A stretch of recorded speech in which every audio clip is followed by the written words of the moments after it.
So this segment's a little bit different. It's not going to be 100% that of the Transformer world, but once in a while here on the podcast, something happens within the pop culture world that has a sliver of that in relation to Transformers and has a lot to do with sometimes our day-to-day life as a fan of geek culture and pop culture that I like to talk about it. I know a while back, me and Jaws D, we talked about Adam West when he passed away, even though he didn't really have much to do with the Transformer world.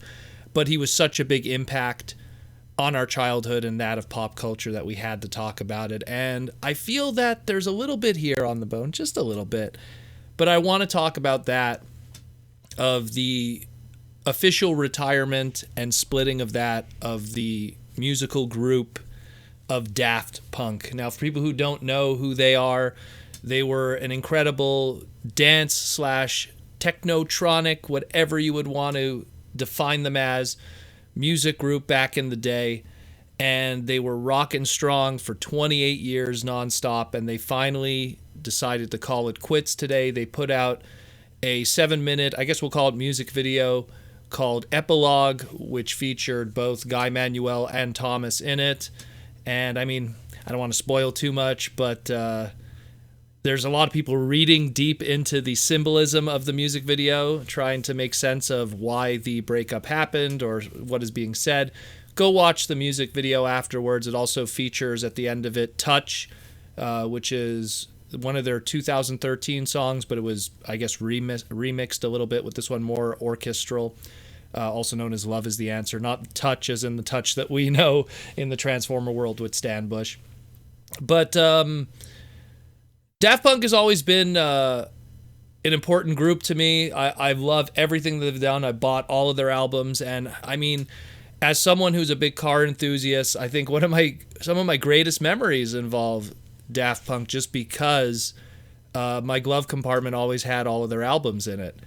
The first time I ever encountered them ever, and I didn't even know who they were, was back in 1995, my first year of high school. I was watching Much Music, which is Canada's version of MTV, and they were playing Daft Punk's music video, Da Funk.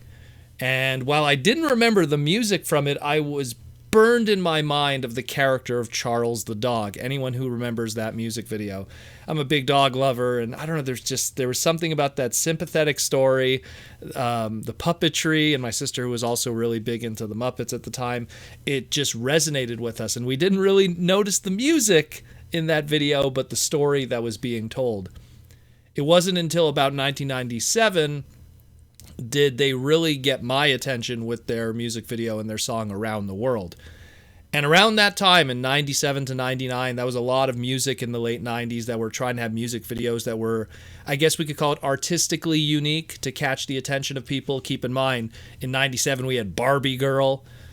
We had 99, we had like Cisco's Thong Song and Eiffel 65's Blue. We had, what was it, Bloodhound Gang's Bad Touch. Like, a lot of wacky music videos and stuff that also were accompanied with music that was catchy. And Around the World by Daft was also kind of the same thing, too. So that really caught my attention in 97. But it wasn't really until 2001 did that all really go into overdrive, and I bought their first album. Well, I bought my first album of theirs. I caught their music video one more time. Right away, I recognized the art style, and I was just like, whoa, whoa, whoa, whoa.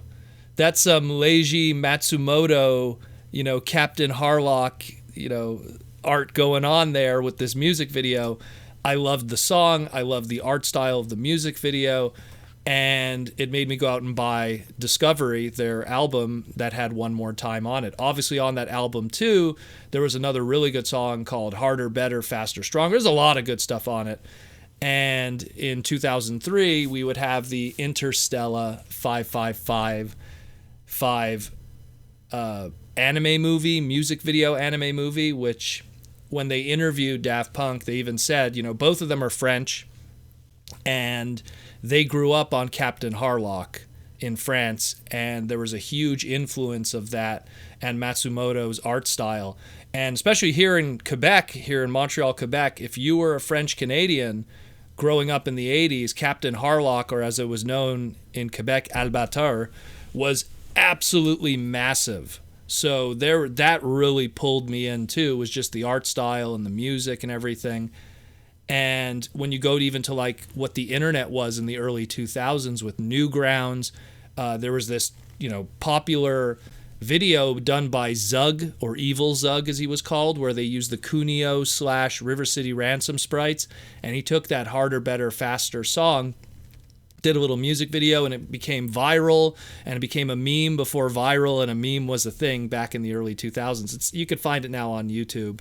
Just type Zug, Harder, Better, Faster, Stronger. So got a lot of attention, and at that point I was a huge fan of the group because of that, just all of that kind of stuff. 2005 they did Robot Rock, which is probably one of my favorite songs that they've done, if not my favorite song. Man, they're just a group that talk about made to be a Transformers soundtrack, like made to make music for the Transformers OST. And speaking of made to be part of the Transformers OST, when they did Tron Legacy in 2010, that was the second album I bought. And man, that album is just amazing. D-Rez and The Grid.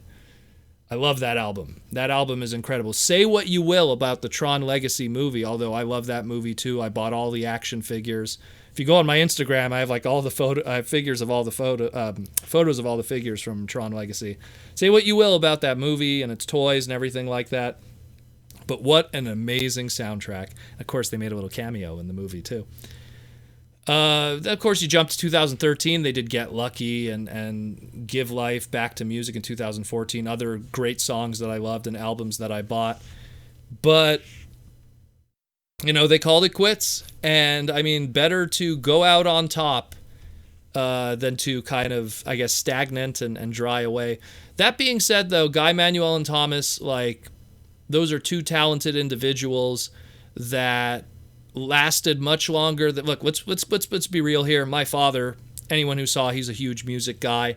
I did a segment of my podcast, on my other channel, interviewing my father and his love of music and stuff. And my father could attest for it. He's like, the Beatles, they only lasted 8 years. The Rolling Stones were on and off, and I mean their first run after 9 years, they kind of broke it off and got back and broke it off and got back. Even Kiss, the famous Kiss group, every 5 years there was some kind of fight or something was going on. These guys went 28 years strong, constantly putting out music, constantly putting out top tier music, and never had issues. So great stuff. I like to kind of just jump a little bit to the Transformer side of things, in that Jose Lopez, who is the character designer of Transformers Prime, I know it for a fact, because Jose has said in the past that he was a big fan of Daft Punk, that when he was designing Transformers Prime Soundwave, that the inspiration specifically of Guy-Manuel's design, if the two different, for people who don't know, Thomas is the one that has kind of the silvery design with the cyclone, from Battlestar Galactica, the Cyclone kind of head. And Guy-Manuel was the one that had the Soundwave kind of full swoop gold kind of thing going on. And I always felt Soundwave was totally based off of Guy-Manuel's design. And 2 years after Daft Punk made their cameo in the Tron Legacy movie, in Transformers Prime, the game for the Wii and the Wii U, if you go to stage 8 in the level Escape, you see this quick scene where Soundwave is DJing with these big speakers and everything, and it's totally an homage to Daft Punk and everything like that. So right on the nose there. And that's kind of also why I wanted to bring them up too on the podcast, because they have that slight connection to Transformers, even though it's one of those lost things where, man, imagine if they would have done a soundtrack. Imagine them doing the soundtrack for our next live Transformers movie. If we can't get a Vince DiCola, that's kind of the next evolutionary kind of thing of synthesize into Daft Punk and their stuff. But either way, I'm going to miss them. I almost feel like this isn't the end, though. I really do. Even with that epilogue video and people reading into what's being said between the lines in it, I still feel that there's still music to be composed. and a lot more to come from them in the future. So I don't think it's really the beginning. And like I said on my Twitter, I don't think it's the beginning. I think it's just the beginning of a new, excuse me, I don't think it's an end. I think it's the beginning of a new era. And I look forward to whatever comes from them, even big or small. But I've always been a huge fan of them. Whenever I would take nice 5-hour car rides to TFCon, going from Montreal to Toronto, their music was always blasting. They're the best music to listen to when you're driving, by the way. I love their music. Again, I have so many memories that are certain songs that are tied to moments in my life. You know, hanging out with ex-girlfriends in my car, listening to One More Time, or driving, to Toronto for all kinds of major events or any kind of major convention, and just listening to their entire soundtracks front to back, because I would have I had the three main ones, and I would just have them in the CD changer, and I'd just be blasting them, just because if I listened to all three of them, I'd be pretty much almost to Toronto at that rate. But I'm going to miss those guys, and I hope that they do more stuff in the future. This is just me being hopeful. Let me know what was your favorite song of theirs. Post it below. How you first discovered them. Again, me, it was so funny. It was completely by accident with Charles the dog. And for people that are curious, Charles the dog does get a happy ending in the end in another music video with them called Fresh. So it all works out for Charles the dog, the bloodhound. So let me know what you think about Daft Punk, and I'm going to miss them, but I just want to do this little segment, kind of a little bit different from Transformers, but I'm still going to give that Transformer flavor to it for the segment, and give a little bit of props and an homage and a nod to one of my favorite bands of all.